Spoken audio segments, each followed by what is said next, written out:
সবাইকে good morning জানিয়ে আরেকটা নতুন ভিডিও শুরু করলাম। এই ভিডিওটা কিন্তু অনেক দিন আগেকার, তো ছেলের তো এখন পরীক্ষা চলছে, তো যার জন্য আমি ভিডিও ঠিকঠাক করে এডিট করতে পারছি না আর আপলোড করতে পারছি না। তো আমার গলাটা ভীষণ ঠান্ডা লেগেছে প্রচণ্ড। তো যার শরীর খারাপ তার উপরে ছেলে পড়াশোনার চাপ, আবার ঠিক টাইমে এডিট করা আপলোড করা কিছুই হচ্ছে না।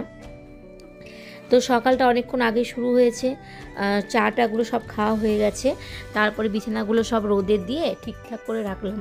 তো বর তো এখন স্নান করছে, উঠেই ওরকম অগোছালো দেখলে একটু রেগে যায়, সেই জন্য ফিটফাট করে রাখলাম, এসে বসতে পারবে। আর ও আবার সকালবেলায় আমলা জুস খায় আর এই ডিম খায়, ডিম সেদ্ধ। তো আমলার জুসটা সকালবেলাই করে দিই, খাওয়া হয়ে যায়, তার 2-3 ঘন্টা পরে ডিমটা খাই। তো ডিমের কুসুমগুলো অ্যাঞ্জেলকে দিই, আর আমি একটু ডিমের কুসুম খেলাম। আর আমার ছেলে বাড়িতে থাকলে কিন্তু যে পাঁচিরে ওঠা লোকের, তারপরে গাছে ওঠা, এগুলো করে, এতটা দুরন্ত, এতটা ডাং।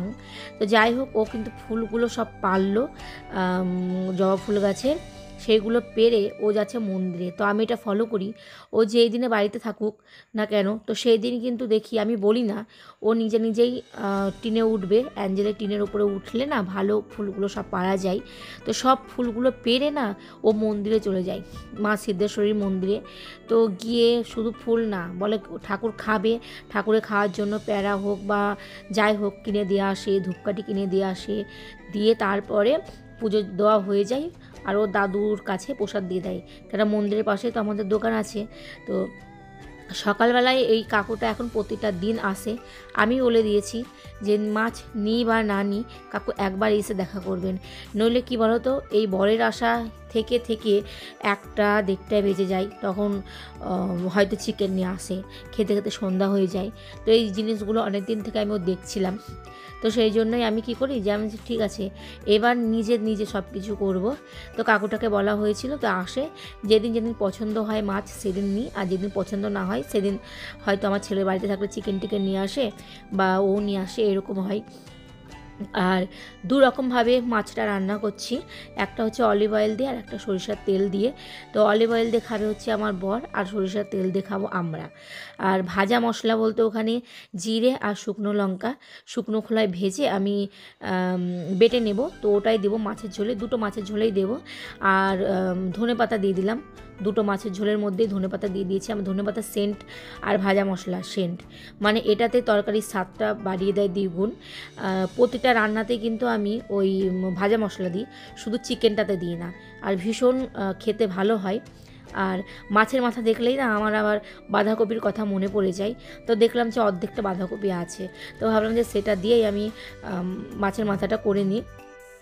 আর যখনই আমি বাঁধাকপি করি তখনই কিন্তু একটু আমি ভাপিয়ে জলটা ফেলে দিই, বাঁধাকপির একটা গন্ধ থাকে, তো সেটা আমার ভালো লাগে না। তারপরে আমি যেইভাবে রান্না করি সেইভাবে করি। মাছের মাথাটা আগে আমি ভেজে নিয়েছিলাম, তারপরে আলু দিয়ে বাঁধাকপিটা করলাম। আর অনেকক্ষণ লাগে বাঁধাকপি করতে। এখানে কিন্তু 2 রকমের বড়া আছে, পোস্তর বড়া আর ডালের বড়া। তো এইগুলো ফ্রিজের মধ্যে ছিল বাটা, তো আমি ভেজে নিলাম। আর এই মাছের মাথা হয়েছে, মাছের মাথা দিয়ে বাঁধাকপি। আর এই হচ্ছে বরের জন্য অলিভ অয়েল।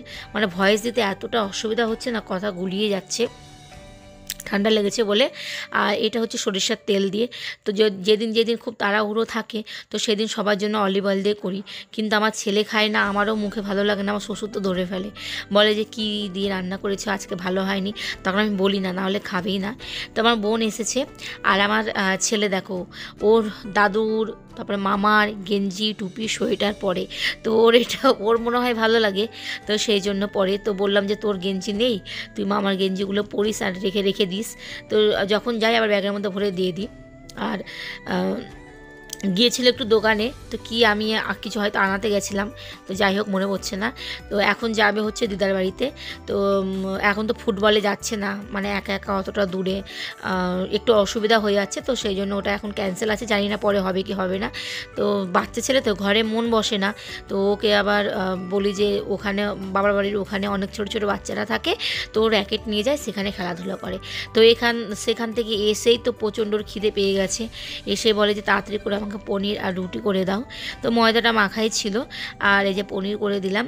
আর লুচি বা রুটি যদি করে দিই তো ও কিন্তু খেতে চায় না, ও প্লেন রুটিটাই পছন্দ করে, ওইগুলো খায় না।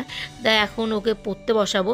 তো দেখো শুয়ে শুয়ে যে এখন আমার ছেলেটা কার্টুন দেখছে, তো ওকে খাইয়ে পড়তে বসাবো। আর এখনকার ভিডিওগুলো কিন্তু আমি ছোটো ছোটোই করছি, বড় ভিডিও করতে পারছি না। তো যাই হোক, তারপরে দেখো সন্ধ্যাবেলা চলে গেছিলো, প্রতিটা দিনই যাই ও সদরঘাট, গিয়ে দাদুর দোকান থেকে নিয়ে এসে আইসক্রিম, ক্যাডবেরি। তো চলো তাহলে আজকের মতো এই পর্যন্তই, টাটা, গুড নাইট।